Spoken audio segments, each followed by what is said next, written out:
Irmãos, o contexto do texto que nós lemos hoje do Evangelho de Mateus 19, do versículo 27 ao 30, o contexto ali imediato é aquele encontro que Jesus teve com um jovem de muitas qualidades, um jovem que a princípio até demonstrou interesse pela vida eterna, demonstrou uma certa humildade ao reconhecer Jesus como mestre, ao se lançar aos seus pés, mas se mostrou também um jovem um tanto inconsequente, iludido com as muitas promessas deste mundo, a tal ponto que ele ficou cego à verdade da palavra de Deus.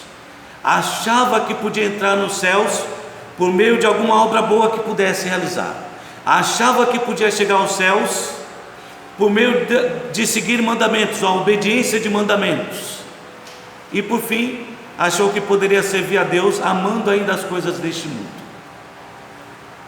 E surpreende a atitude daquele jovem, e eu creio até que surpreendeu a todos, porque depois de perceber que estava extremamente enganado, Jesus lhe faz uma proposta: se você quer realmente ser perfeito e entrar na vida eterna, então vende tudo que você tem, dá aos pobres, depois vem e me segue, e você terá um tesouro nos céus. E o que surpreende a todos é que aquele jovem, ao ouvir aquela proposta vindo do Senhor Jesus Cristo, ele se entristece, e sem dizer nenhuma palavra, ele vira as costas e vai embora. Ele tinha acabado de rejeitar a melhor de todas as propostas, aquela que foi feita pelo Senhor Jesus Cristo.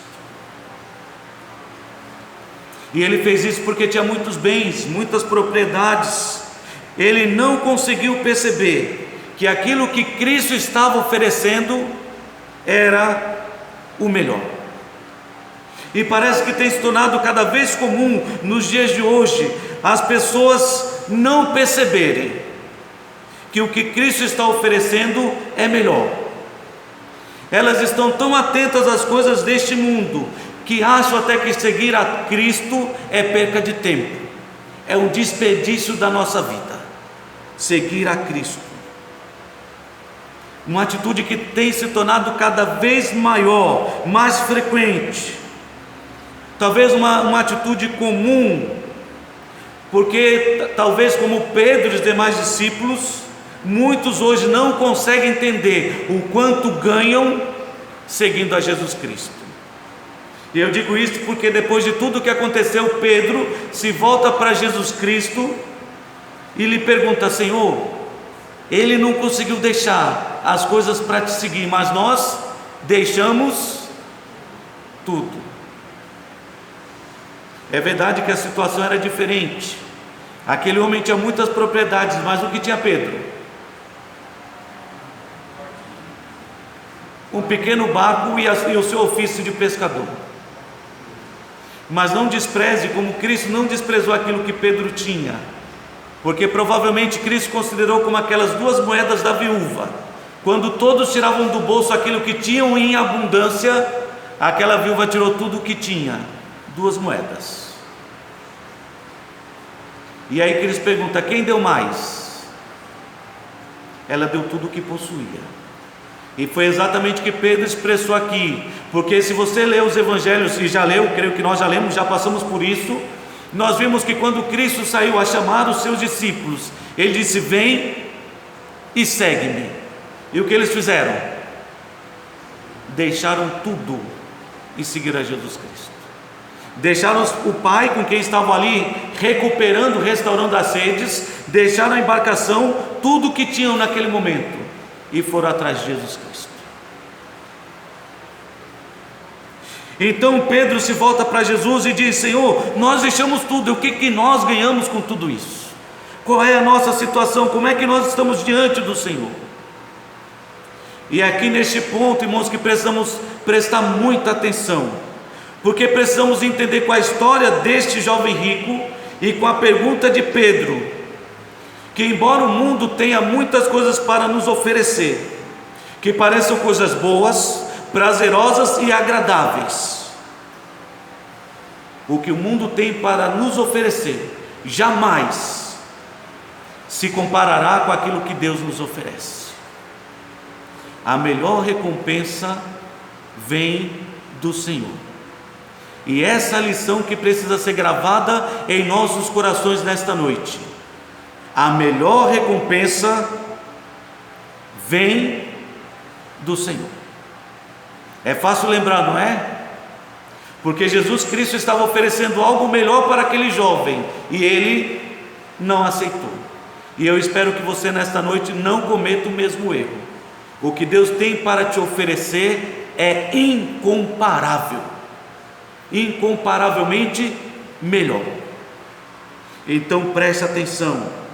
Essa sempre foi a convicção dos cristãos no início da igreja, nos primórdios, ao longo dos séculos, e deve ser também a nossa convicção. A melhor recompensa vem do Senhor. O que Deus tem para nos oferecer é incomparavelmente melhor. Não importa quantos sofrimentos nós passemos aqui nesta terra, ou surjam no nosso caminho, nós vamos sempre ter essa certeza de que as coisas gloriosas Deus tem reservado para aqueles que o amam. Essa é a certeza de Paulo, de Pedro, dos demais discípulos. Aprenderam neste momento e nós precisamos aprender também. Romanos capítulo 8, versículo 18, o que nos diz? Começa assim: para mim, tenho por certo. Romanos 8, 18. Porque para mim tenho por certo o quê? Que as aflições ou sofrimentos deste tempo presente não podem ser comparadas com o quê? Com a glória a ser revelada em nós. Não se compara aquilo que o mundo nos oferece, apesar das muitas lutas que aqui sofremos, porque no mundo nós vamos passar por aflições. Não se iluda. Deus não prometeu uma vida fácil para os crentes neste mundo, porque o mundo nos odeia. Odiou a Jesus Cristo, odeia a Deus e odiará sempre o povo de Deus. Ele nos odeia. Por isso o melhor vem do Senhor. Por isso essa certeza que apesar dos sofrimentos deste tempo presente, que os sofrimentos deste tempo presente não se comparam com a glória que Deus tem preparado para ser revelada em nossas vidas. Segundo aos Coríntios capítulo 4,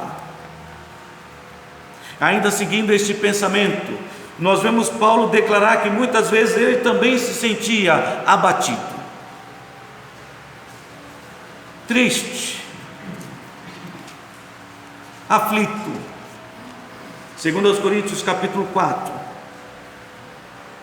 a partir do versículo 8, diz assim a palavra de Deus: em tudo somos atribulados, porém não angustiados, perplexos, ficamos até admirados com o que nos acontece, porém não desanimados, perseguidos, porém não desamparados, abatidos, porém não destruídos, levando sempre no corpo o morrer de Jesus, para que também a sua vida se manifeste no nosso corpo, porque nós que vivemos somos sempre entregues à morte por causa de Jesus, para que também a vida de Jesus se manifeste em nossa carne mortal, de modo que em nós opera a morte, mas em vós a vida. Tendo, porém, o mesmo espírito da fé, como está escrito: eu criei, por isso é que falei. Também nós cremos, por isso também falamos, sabendo que aquele que ressuscitou o Senhor Jesus também nos ressuscitará com Jesus e nos apresentará convosco. Porque todas as coisas existem por amor de vós, para que a graça, multiplicando-se, torne abundantes as ações de graça por meio de muitos, para a glória de Deus. Por isso não desanimamos, pelo contrário, mesmo que o nosso homem exterior se corrompa, contudo o nosso homem interior se renova de dia em dia, porque a nossa leve e momentânea tribulação produz para nós um eterno peso de glória, acima de toda comparação, não atentando nós para as coisas que se veem, mas para aquelas que não se veem, porque as que se vêm são temporais, mas as que se não vêm são eternas. E assim, irmãos, poderíamos ler ao longo da Bíblia diversos versículos que enfatizam exatamente isso. Os crentes, os cristãos mais fervorosos, os homens mais tementes a Deus, não estavam com seus olhos fitos naquilo que o mundo tinha para oferecer. Estavam mantendo seus olhos fitos na glória que Deus tem preparado para aqueles que o amam.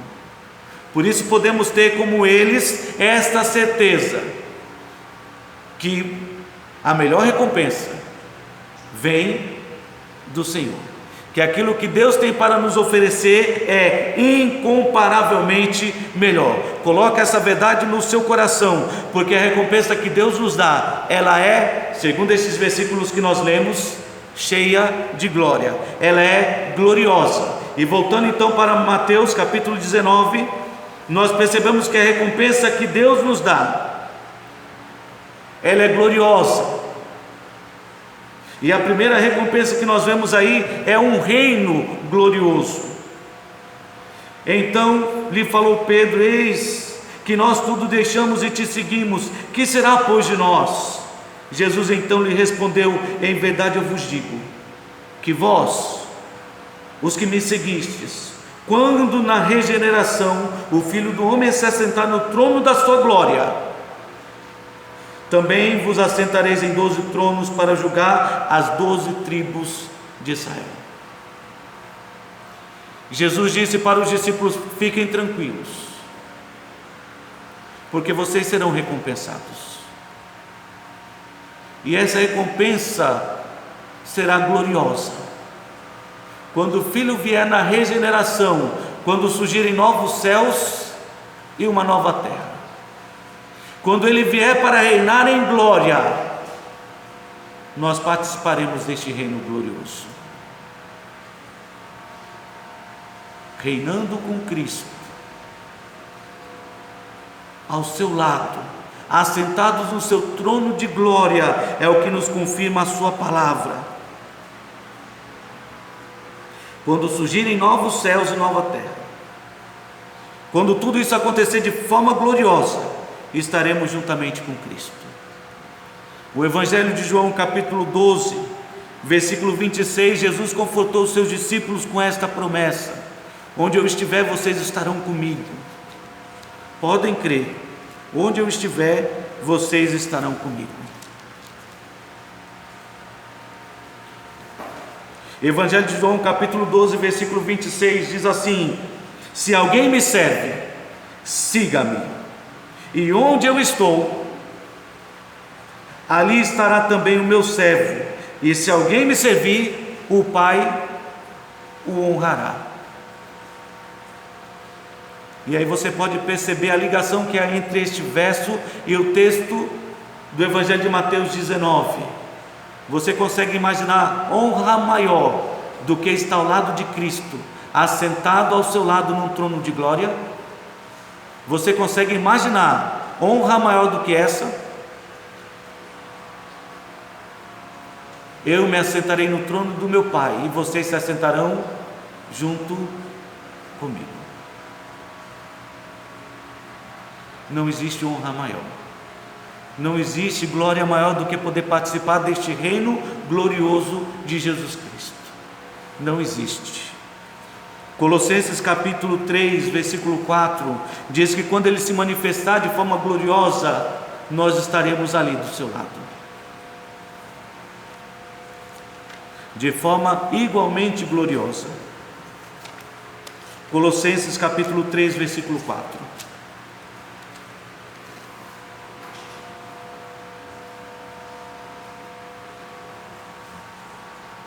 Quando Cristo, que é a nossa vida, se manifestar, então vós também sereis manifestados. Como? Em glória. Era o que Jesus estava prometendo para os seus discípulos, e é a promessa que se estende também para nós, a igreja do Senhor Jesus Cristo. Se vocês me seguirem onde eu estiver, vocês estarão comigo. Quando Cristo se manifestar, a nossa vida se manifestar, então nós também seremos manifestados com Ele e de forma gloriosa. Só confirmando o texto: quando o Filho se assentar no seu trono, no trono da sua glória, vós também vos assentareis com Ele. Sim, os santos receberão o reino e estarão com Cristo, reinando durante todo o milênio.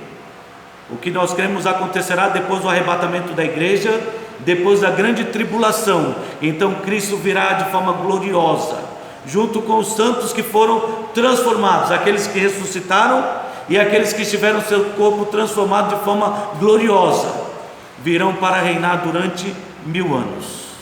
E haverá durante esse período um reino glorioso. E louvado seja Deus, nós estaremos com Ele. Daniel capítulo 7, versículo 18.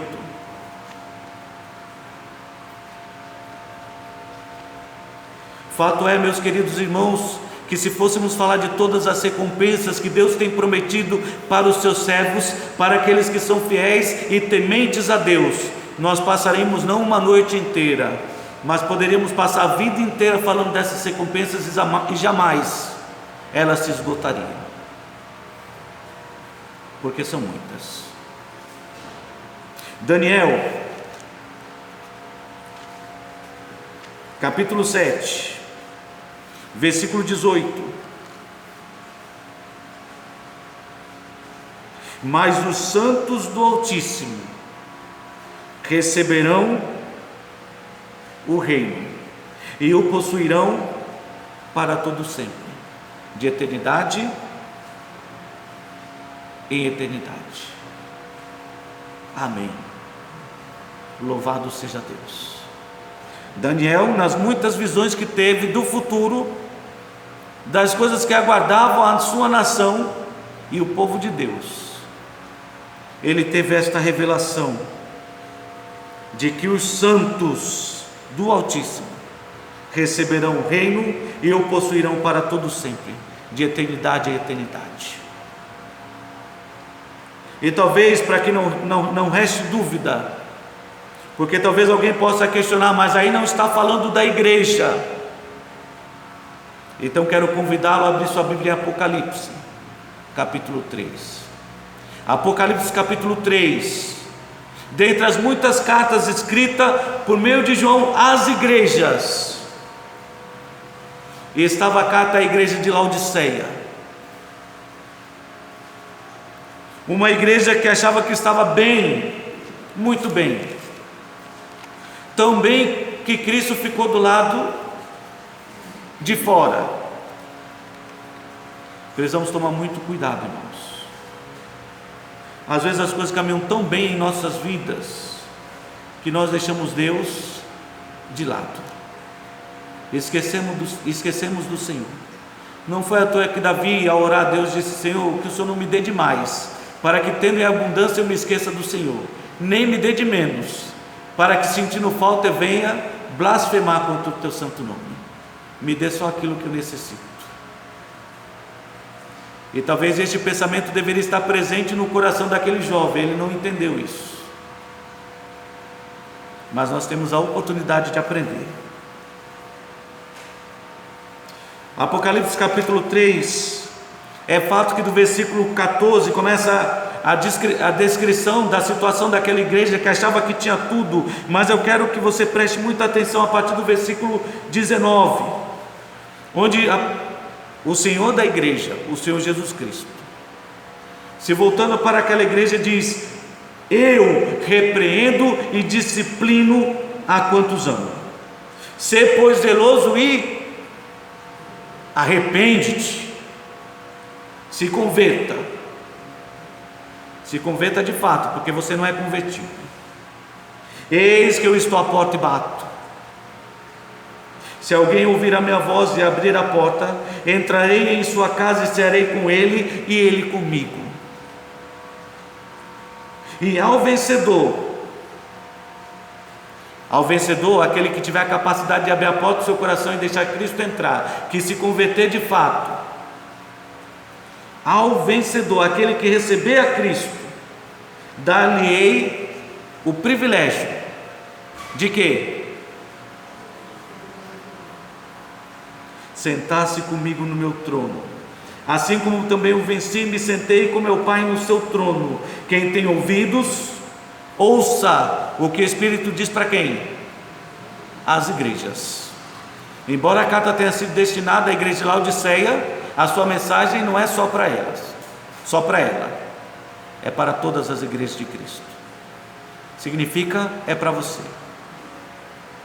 Creia, meu irmão, que tudo aquilo que o mundo lhe oferece não se compara com aquilo que Deus tem para te oferecer.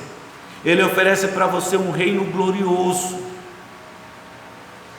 e o privilégio de poder sentar-se ao seu lado, reinando para sempre. Apocalipse 20, versículo de 1 a 6.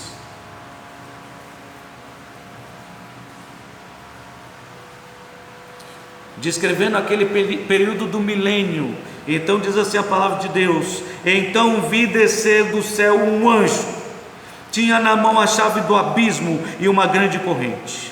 Ele segurou o dragão, a antiga serpente, que é o diabo, Satanás, e o prendeu por 1000 anos. Lançou-o no abismo, fechou-o e pôs selo sobre ele, para que não mais enganasse as nações, até se completarem os 1000 anos. Depois disso é necessário que ele seja solto por pouco tempo. E nós sabemos o que acontecerá, mesmo depois de um reino glorioso. Os atrevidos ainda se levantarão contra Cristo, se colocando ao lado de Satanás, mas serão totalmente destruídos. Mas continua o texto dizendo: vi também o que?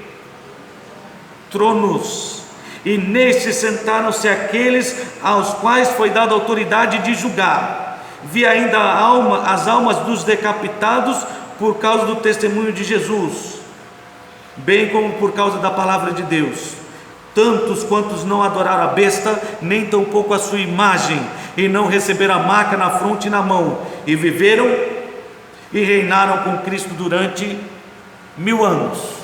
Ele está descrevendo aqueles que morreram durante o período da tribulação, que escolheram permanecer fiéis a Deus e foram mortos. O restante dos mortos não reviveram, até que se completassem os 1000 anos. Esta é a primeira ressurreição. A primeira ressurreição aconteceu no arrebatamento da igreja. Bem-aventurado e santo é aquele que tem parte na primeira ressurreição. Sobre estes a segunda morte não tem autoridade, pelo contrário, serão sacerdotes de Deus e de Cristo, e reinarão com ele os 1000 anos.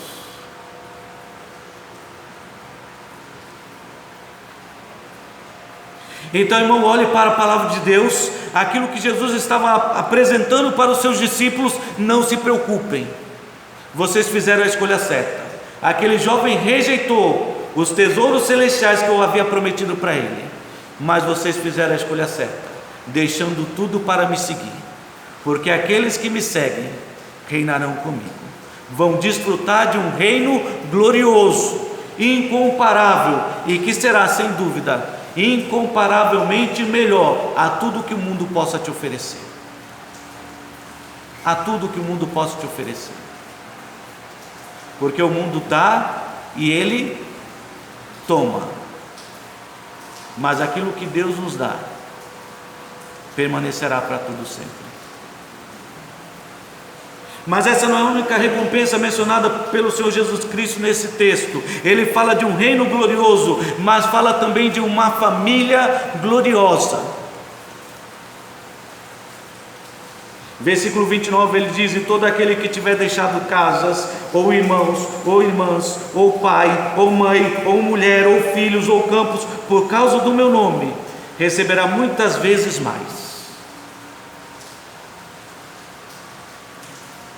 É uma pena que os cristãos de hoje, ou aqueles que se dizem evangélicos, não cristãos, estejam tão preocupados em barganhar com Cristo para obter desta vida muito mais, mas não foi isso que ele ofereceu.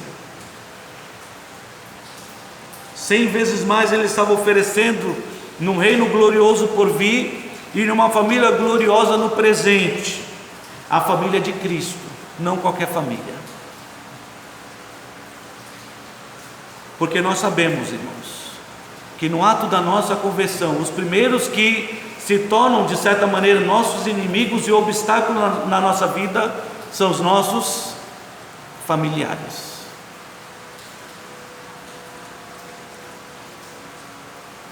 Nem digo que para alguns nós somos como um zero à esquerda, não temos valor, simplesmente porque nós não participamos de tudo aquilo que eles participam, simplesmente porque nós já não temos mais prazer nas coisas deste mundo. Mas Jesus está dizendo para os seus discípulos: não se preocupem, não se preocupem, a recompensa de Deus, a melhor recompensa, vem do Senhor. Aquilo que Deus tem para te dar é incomparavelmente melhor. E ele fala: não há ninguém que tenha deixado que não receba mais. E é claro que aqui estamos falando de uma família gloriosa, porque é a família de Cristo. Em Mateus capítulo 12, versículo 46 a 50, nós vemos a ocasião em que Jesus estava cercado por uma grande multidão e se aproxima, tentando falar com Jesus Cristo, a sua mãe e os seus irmãos. E alguém então, no meio daquela multidão, se aproxima de Jesus e diz: Senhor, mestre, lá fora estão a tua mãe e os teus irmãos tentando falar com o Senhor. E ele então, olhando para a multidão, aponta para os seus discípulos, e é maravilhoso, porque a palavra de Deus faz questão de nos informar que Jesus apontou especialmente para os seus discípulos, aqueles que haviam deixado tudo para seguir a Jesus. Ele olha para os seus discípulos e diz: aqui está a minha mãe, os meus irmãos e as minhas irmãs. Todo aquele que faz a vontade de Deus é minha mãe, meus irmãos e minhas irmãs.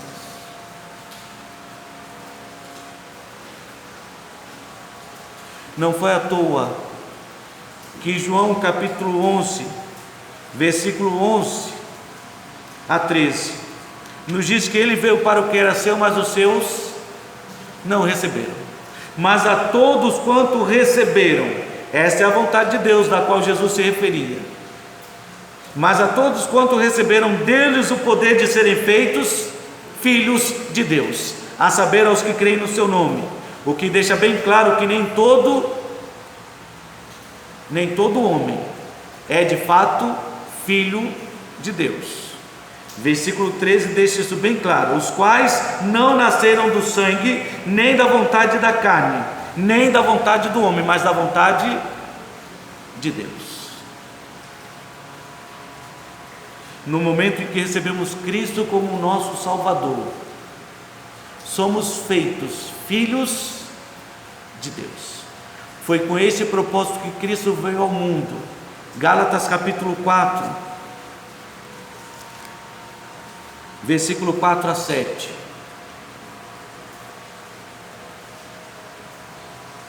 Gálatas capítulo 4, versículos de 4 a 7. No momento em que recebemos a Cristo, somos feitos filhos de Deus e passamos a fazer parte de uma nova família. E essa família, meus irmãos, eu digo para você o que Cristo disse para os seus discípulos: é uma família gloriosa. Você nunca estará sozinho neste mundo.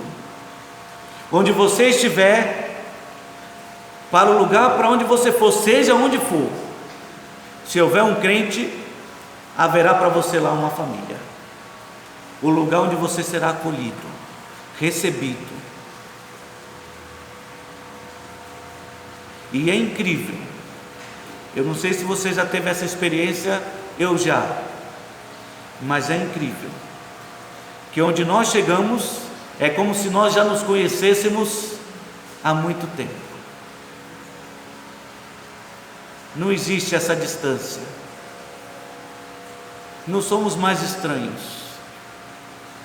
fazemos parte de uma só família.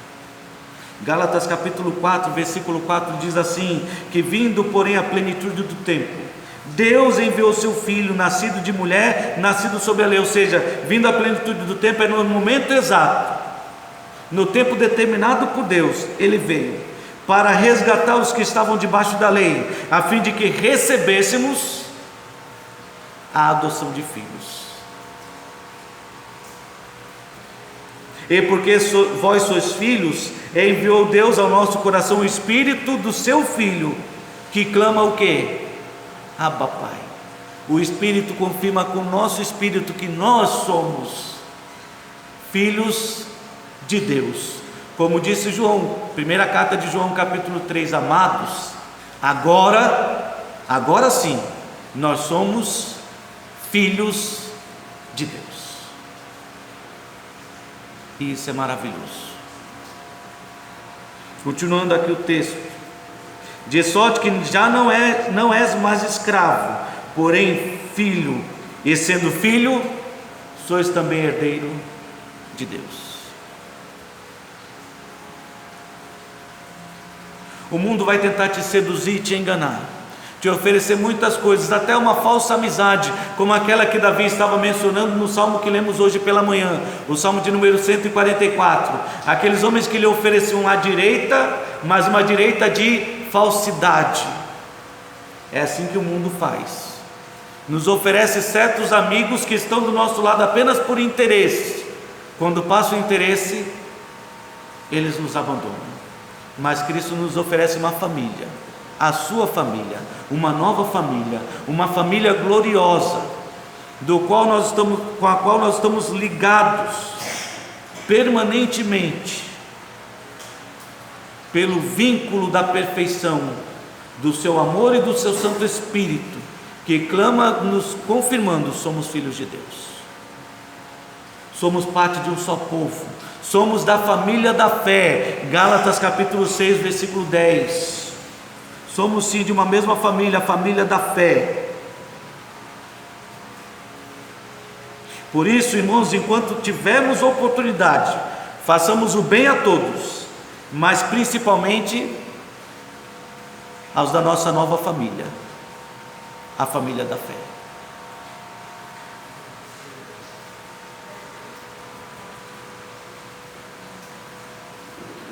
Efésios, bem aí do lado.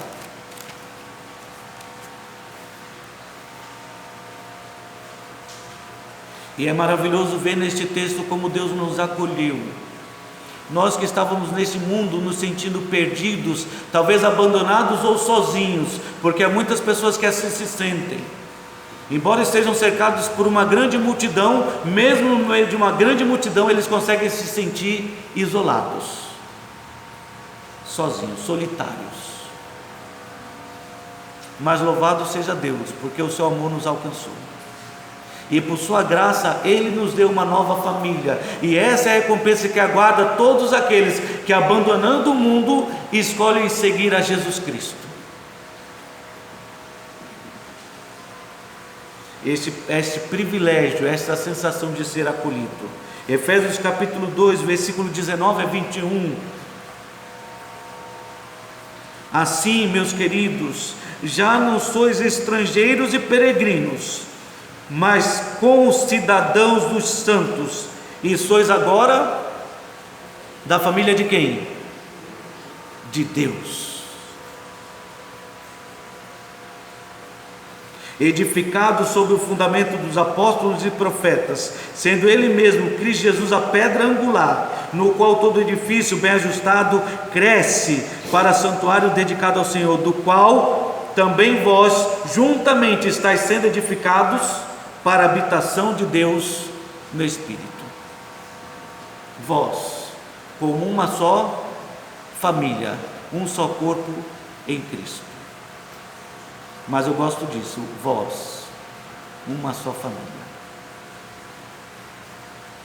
Se você nunca experimentou, experimente. Essa família é de fato gloriosa. Quando você estiver passeando com a sua família de férias em algum lugar, visite uma igreja, e você vai ver como você é bem acolhido. você vai perceber como a graça de Cristo nos envolve e mostra que estamos ligados por um laço muito especial. Somos filhos de Deus. Mas por favor, quando estiver passeando de férias, não tire férias de Deus. Não deixemos de congregar como é costume de alguns. Antes façamos a admoestação, e tanto mais quanto vedes que o dia se aproxima. E aí estão os sinais mostrando que o dia se aproxima, Cristo está voltando. Então este momento não é de nos afastarmos de Deus ou da sua igreja, é de estarmos juntos. Essa é a vontade de Deus. Efésios ainda capítulo 1, versículo de 3 a 6 diz como Deus é bendito e maravilhoso em tudo aquilo que Ele faz. Bendito Deus e Pai de nosso Senhor Jesus Cristo, que nos tem abençoado com toda sorte de bênção espiritual nas regiões celestiais em Cristo, assim como nos escolheu nele antes da fundação do mundo, para sermos santos e irrepreensíveis perante Ele. E em amor Ele nos predestinou para Ele. Para o quê? Para a adoção de filhos, por meio de Jesus Cristo, segundo o beneplácito da sua vontade, para o louvor da glória da sua graça, que Ele nos concedeu gratuitamente no seu amado.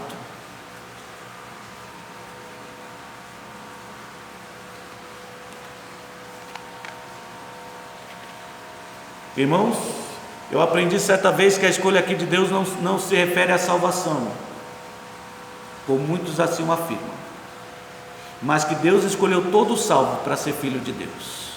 Ele escolheu todo salvo, desde antes da fundação do mundo determinou assim, que todo salvo em Jesus Cristo fosse santo e irrepreensível, como filhos de Deus, segundo a sua vontade. Então a melhor recompensa vem de Deus. Aquilo que Deus tem para nos oferecer é incomparavelmente melhor. Jesus estava mostrando isso para os seus discípulos, mostrando que aquilo que Ele tem para nos oferecer como recompensa é um reino glorioso. Aquilo que Ele tem para nos oferecer como recompensa é uma família gloriosa. E aquilo que Ele tem para nos oferecer como recompensa é uma herança gloriosa. Mateus capítulo 19, versículo 29, e todo aquele que tiver deixado casas, ou irmãos, ou irmãs, ou pai, ou mãe, ou filhos, ou campos, por causa do meu nome, receberá muitas vezes mais, e herdará a vida eterna. Essa é sem dúvidas uma herança gloriosa, a vida eterna, onde estarão os nossos tesouros bem guardados, porque onde estiver o nosso tesouro, estará também o nosso coração. Se o nosso tesouro estiver nas coisas deste mundo, é neste mundo que está o nosso coração. Mas se o nosso tesouro está em Cristo, é lá, nos céus, na sua presença, na vida eterna, que estará o nosso tesouro, a nossa recompensa, onde ladrão não rouba, não escava, não mina, onde a traça não corrói nem a ferrugem. É lá um tesouro, uma herança gloriosa. Herdará a vida eterna. É uma pena que muitos, por ignorância, pensem que a eternidade ao lado de Deus vai ser uma coisa chata e uma coisa monótona. Para que eu quero ir para o céu? É melhor estar lá no inferno, né? Pensam que no inferno a coisa vai ser boa. E até certa vez alguém contou uma história desse tipo, onde morreu um político, tinha que ser logo político, e antes de partir para a glória, ele recebeu então uma chance. Ele chegou na porta do céu e disse: eu queria entrar no céu, e foi recebido por um anjo. E o anjo disse: não, você ainda não pode entrar aqui, você tem que fazer a sua escolha. É claro, meus irmãos, que isso é só uma história. Nós sabemos que a escolha que precisa ser feita é enquanto somos vivos. Depois da morte, ninguém tem direito de escolher nada. Mas então, olha, você vai ter o direito de passar uma semana no céu e uma semana no inferno, e você escolhe o lugar onde você quer ficar. Então o homem olhou, pensou e falou: sabe uma coisa, eu prefiro começar pelo lugar pior, né? No inferno. Depois eu venho para o céu, aí a coisa fica melhor. Então o anjo abriu uma espécie de elevador, ele entrou e desceu para o inferno. Quando ele chegou lá no inferno, que a porta do elevador se abriu, tinha uma festa para ele: seja bem-vindo. E foi uma festança, muita carne, muita mulher, muita bebida. Foi uma coisa extraordinária do ponto de vista daquele político. Ele ficou ali admirado: rapaz, o céu é um lugar muito bom. O inferno, perdão. O inferno é um lugar muito bom, aquele político concluiu. Mas acabou a semana de test drive dele no inferno. Então ele foi levado para o céu. Chegou lá, era uma calmaria, havia muita paz, muito amor presente naquele ambiente, mas ele achou que o inferno era o melhor lugar para ele. Depois daquela semana, o anjo se voltou para ele e falou: agora você deve escolher para onde você quer ir. Ele falou: sabe, seu anjo, como todo político, né, tem aquela lábia, sabe, o céu é um lugar maravilhoso, puxa, é um lugar incomparável, mas eu cheguei à conclusão que o melhor lugar para mim é mesmo no inferno. E o anjo disse: tem certeza? Tenho, sem dúvida. Abriu a porta do elevador, ele entrou. Quando ele chegou no inferno, que a porta se abriu, ele tomou um susto. Havia fogo para todo lado, gente gritando desesperado para todo lado. É bem essa a descrição da palavra de Deus: um lugar de lamento, de chamas, de tormento. E ele viu aquelas pessoas atormentadas, virou para o diabo e falou: o que está acontecendo? O céu, o inferno não era um lugar bom. O que aconteceu? Não, a gente estava em campanha para ver se você vinha para cá. A campanha já passou, você fez a sua escolha.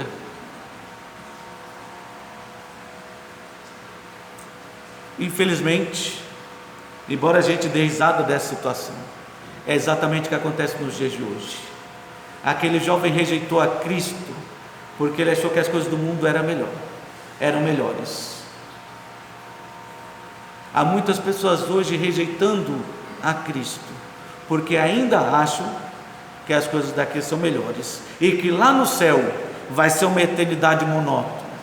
Então é melhor comer e beber, como diz os estoicos: comamos e bebamos, porque amanhã morreremos. Mas a verdade da palavra de Deus descreve que o céu será um lugar maravilhoso, uma herança de fato gloriosa. Quando Deus estabelecer novos céus e nova terra, então você vai ver que não há lugar melhor do que os céus. E você pode ver isso na descrição que Deus faz em Apocalipse capítulo 20. Apocalipse capítulo 21. E eu peço que você abra lá e você perceba como é maravilhoso o céu, e que de fato não há herança melhor do que a vida eterna ao lado de Cristo.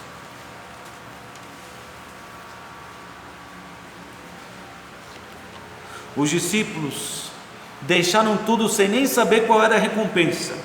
Eles não deixaram depois de saber da recompensa, eles deixaram antes, e ficaram sabendo que tinham feito a escolha certa. E eu espero que você entenda isso também para a sua vida, que você fez a escolha certa. Não troque Jesus Cristo pelo mundo.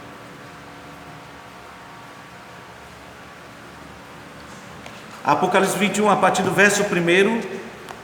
Eu até tentei reduzir esse texto, eu pensei, vou ler só alguns versículos, mas quando eu li, eu falei, não, eu tenho que ler todo com os irmãos. É um texto maravilhoso. Começa dizendo assim: eu vi novo céu e uma nova terra, pois o primeiro céu e a primeira terra passaram, e o mar já não existe. Vi também a cidade santa, Nova Jerusalém, que descia do céu, da parte de Deus, e ela descia ataviada como noiva adornada para o seu esposo.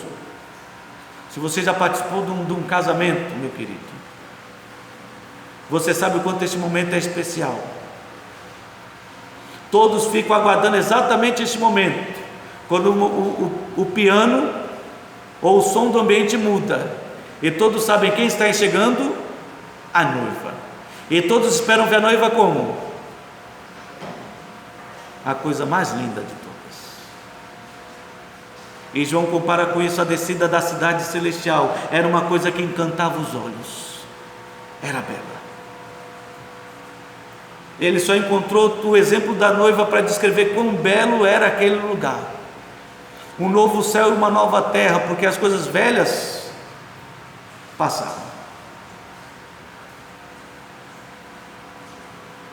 Então ouvi grande voz vinda do trono dizendo: eis o tabernáculo de Deus com os homens, Deus habitará com eles, eles serão povos de Deus, e Deus mesmo estará com eles. Se parássemos aí, já seria coisa gloriosa demais.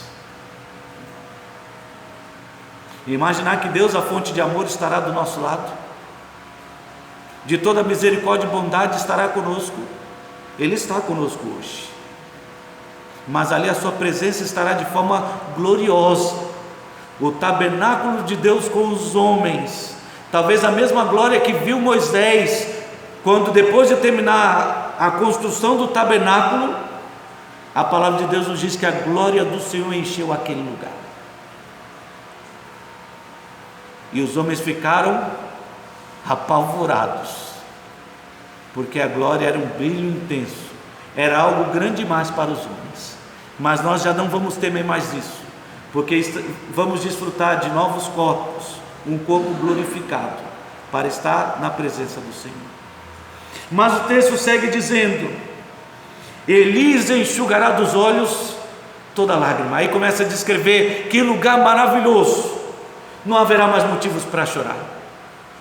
Aqui temos muitos, mas lá não haverá. A morte já não existirá. Não haverá mais a separação daqueles a quem amamos. Vamos estar com eles. Aqueles que amamos, porque assim como nós, eles também amam a Deus. Já não haverá luto, não haverá pranto, nem dor, porque as primeiras coisas já passaram. Irmãos, que lugar maravilhoso! É o lugar que eu quero estar, é o lugar que eu estarei, não por mérito meu, louvado seja Deus, mas pela graça do Senhor, que abundou na minha vida. Onde um dia abundou o pecado, superabundou a graça de Deus. A gente vive nesse país, neste mundo, desejando um lugar melhor. Deus oferece um lugar melhor, uma herança melhor, e os homens ainda rejeitam. Aquele que está sentado no trono disse: eis que faço novas todas as coisas. E acrescentou: escreve, porque estas palavras são fiéis e são verdadeiras. Disse-me ainda: tudo está feito, está consumado. Eu sou o Alfa e o Ômega, o princípio e o fim. Eu, a quem tem sede, darei de graça da fonte da água da vida. Ao vencedor, o vencedor herdará estas coisas. Perceberam a ligação dessas palavras com Mateus 19, 29? Jesus disse: quem me segue e tem deixado este mundo por amor de mim, herdará 100 vezes mais, herdará a vida eterna. O vencedor, sim, porque é uma luta na qual nós estamos. E se você venceu a tentação do mundo, a pressão do mundo para receber Cristo como seu Salvador, saiba que essa promessa é você, é para você. O vencedor herdará estas coisas. Eu lhe serei Deus e ele me será filho. Quanto porém aos covardes, aos incrédulos, aos abomináveis, aos assassinos, aos impuros, aos feiticeiros, aos idólatras e a todos os mentirosos, a parte que lhes cabe será no lago de fogo que arde com fogo e enxofre, a saber, a segunda morte. Não haverá este tipo de gente lá no céu. Por isso será um lugar incomparavelmente melhor. Então veio um dos 7 anjos que tem as 7 taças cheias dos últimos 7 flagelos e falou comigo dizendo: vem, mostrar-te a noiva, a esposa do Cordeiro.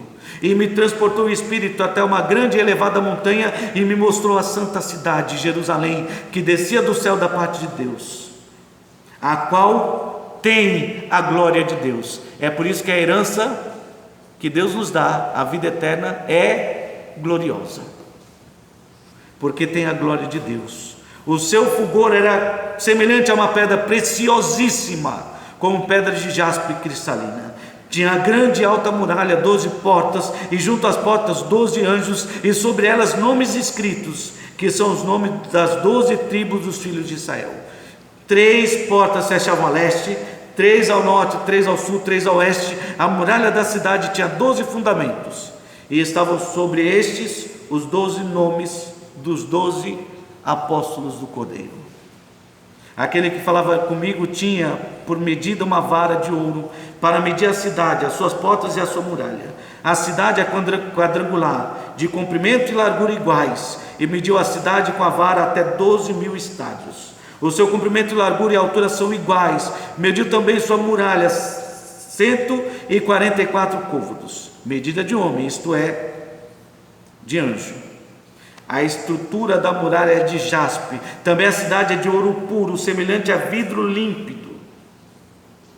Os fundamentos da muralha da cidade estão adornados de toda espécie de pedras preciosas. O primeiro fundamento é de jaspe, o segundo de safira, o terceiro de calcedônia, o quarto de esmeralda, o quinto de sardônio, o sexto de sádio, o sétimo de crisólito, o oitavo de berilo, o nono de topázio, o 10º de crisópraso, um 10º de jacinto, do 10º de ametista.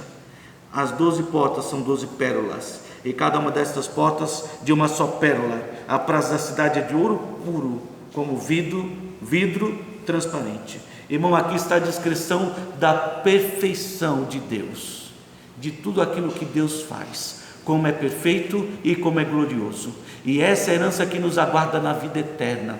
Não será um lugar chato ou monótono. Irmãos, se nós vamos à praia e admiramos a beleza do mar, que já foi contaminado com a poluição do homem, imagina como será glorioso contemplar tudo aquilo que Deus tem feito.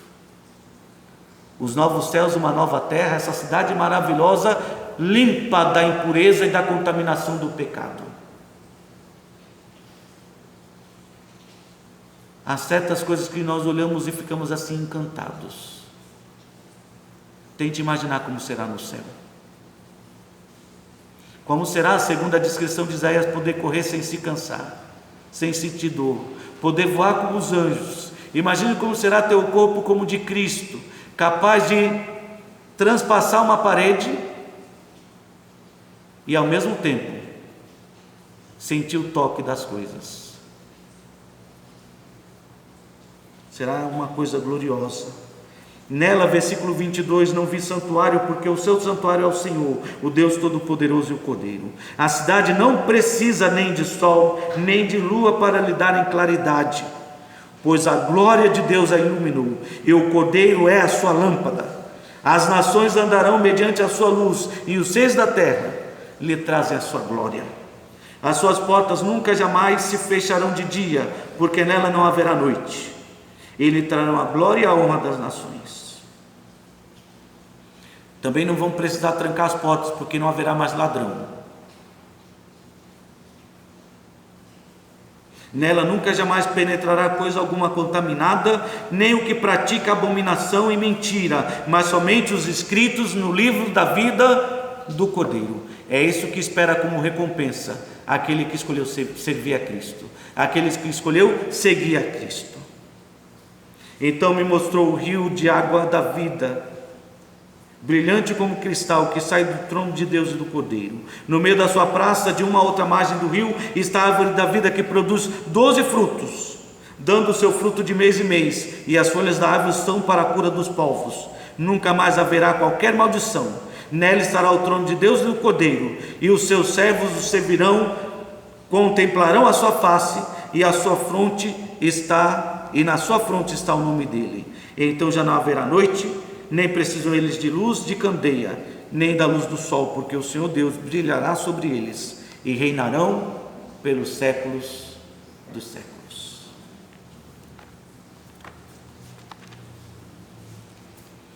Esta foi a promessa que Cristo fez aos seus discípulos.